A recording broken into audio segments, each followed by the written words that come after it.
السلام علیکم جی. آج جو آپ کے ساتھ ایک ویڈیو اور ایک کہانی شیئر کرنے لگا ہوں، وہ کہانی میری بیٹی کی ہے اور آج وہ ماشاءاللہ سے 2 سال کی ہو گئی ہے. اس ویڈیو میں آپ کو دکھاؤں گا کہ میں نے کیسے اپنی زندگی کے 2 سال اس کے ساتھ گزارے. Watch this video.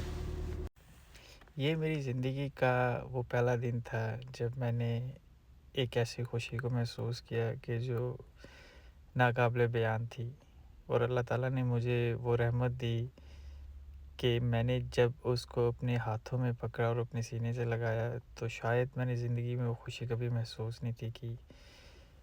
آج کا دن اور جب میری بیٹی کو میں نے اپنے ہاتھوں میں لیا تو مجھے پھر پتہ لگا کہ ایک باپ کیا ہوتا ہے. یہاں سے میری زندگی کی جرنی میری بیٹی کے ساتھ سٹارٹ ہوتی ہے.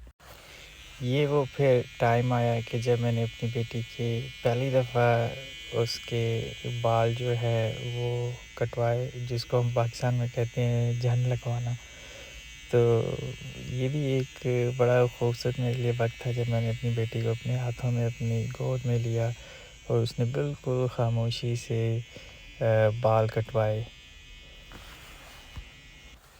یہ وہ کچھ فرسٹ ڈیز ہیں جہاں پہ میں نے اپنی بیٹی کو فیڈر پلانا سٹارٹ کیا، اور میں نے پھر محسوس کیا کہ وہ کیسا محسوس کرتی ہے اپنے باپ کے ساتھ. اور پھر یہ وقت آنے لگ گیا کہ وہ میرے سینے پہ سر رکھ کے سونے لگ گئی، اور مجھے بالکل ایسا ہی محسوس ہوا کہ جیسے میں نہیں سو رہا، ہم دونوں سو رہے ہیں ایک دوسرے کے ساتھ. اور جب اکثر میری بیٹی سویا کرتی تھی میرے ساتھ تو وہ میری انگلی کو یوں پکڑ کے سویا کرتی تھی، اور یوں ہم لوگوں کا سفر ایک دوسرے کے ساتھ بچپن سے ہی میری بیٹی کا میرے ساتھ سٹارٹ ہوا. جب میری بیٹی اکثر سویا نہیں تھی کرتی تو میں اس کو ایسے ایک چھوٹی سی جھلنگی بنا کے اپنے ہاتھوں سے جھولا دے کے میں اس کو سلاتا تھا، جیسے اکثر میری ماں جو ہے وہ ہمیں بچپن میں سلایا کرتی تھی، میرے فادر ہمیں ایسے سلایا کرتے تھے بچپن میں.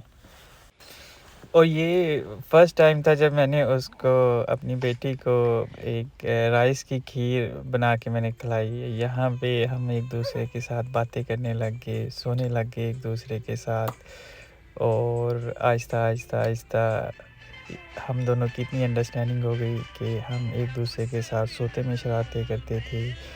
اور اکثر جب اس کو نیند نہیں تھی آتی پھر میں ایسے اپنی گود میں اس کو جھولا دیتا تھا کہ میری بیٹی جو ہے اس کو نیند اچھے آئے اور